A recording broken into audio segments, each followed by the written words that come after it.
as we do, we're going to get your opinions on a variety of topics, and we have our takes over here on the right. And I want to know if Alabama is unable to return to the college football playoff, make the 4 this year. I know they're going to 12 next year, but if Alabama is unable to make it back to the CFP, what does that mean for the landscape of college football, for the future of Alabama? Is it just a continued, hey, they're just 1 year away, or is this a sign of a more steep decline for Alabama? I think the standard's so high at Alabama. It's amazing they go a couple years without making the playoff, and you hear people say, "Oh, the dynasty's dead. Nick Saban's done."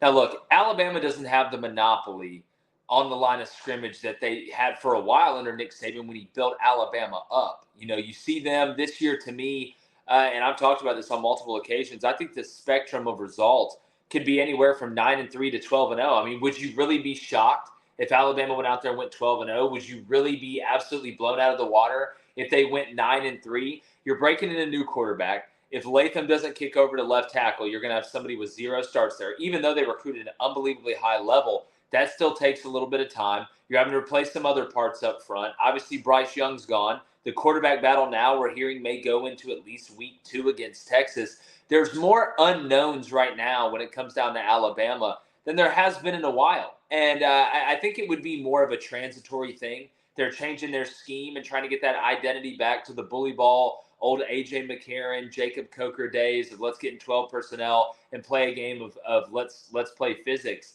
and just be better than you up front.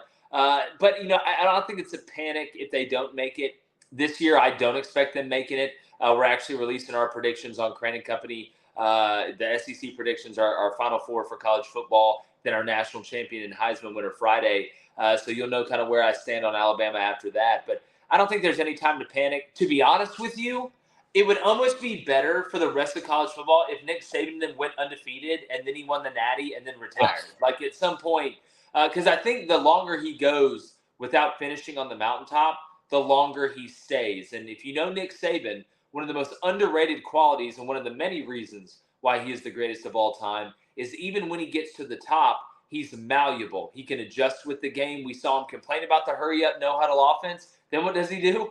Goes and gets the best guys in the world at running at it, not afraid to throw it around, be a little bit more adventurous, a little more experimental on offense. And then we saw what they did in 2020, obviously, in the offenses they put out on the field. So, look, I'm never going to panic if Nick Saban's my head coach. But when the standard is that high, when a championship is expected every year, when you're not expected to rebuild, you're expected to reload and dominate. That's how it's going to be. And whether that's fans, whether that's media. But no, I don't think it's a symptom of a bigger problem because they got, I mean, that Saiyan kid they have coming in to play quarterback, he might as well be Super Saiyan.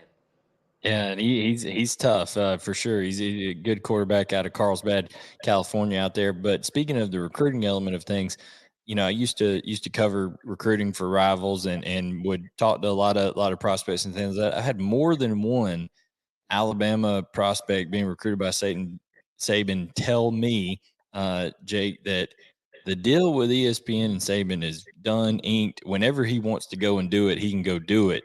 Is kind of what has been intimated to them. But he said he's been telling them, hey, I want to win another championship. Where do you think that tipping point is? Do you think he stays for until he just absolutely gets one? Or do you think if he doesn't get another championship in the next couple of years, him and Miss Terry are going to go say, hey, that big house we just bought down there in Florida, we're going to do that? Yeah. Well, look, I think it's whatever Miss Terry says, honestly. Especially now that I've been married for a couple months, it's really all starting to make a lot of sense. Here's what I think. I think Nick Saban is one of the most competitive human beings on the planet. If you look at his routine, the way he goes about things, the shape he keeps himself in at that age, the kind of the wholesome approach that he takes to the coaching realm. Obviously, he wants to go out on top. But I do think Nick Saban, if he feels like he can't be as effective as he usually is, I do think he'd step away. Now, do I think that's going to be the case? No. That ESPN gig is going to be there for as long as he wants it. He has all the leverage. They're not telling him when to pull the plug on his coaching career. That's a decision he'll make, and they'll be there waiting for him. So I do think it's going to take a championship or Miss Terry to tell him, hey, it's over. And look, that could come this year. It could come in 2 years.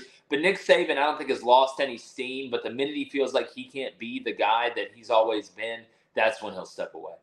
And again, I want to make it clear. I think Alabama's going to be really good this year, and I think it doesn't matter who the quarterback is. It's it's going to be them and LSU kind of vying for that spot, and that's just kind of splitting hairs when you talk about it, a bounce a ball type thing.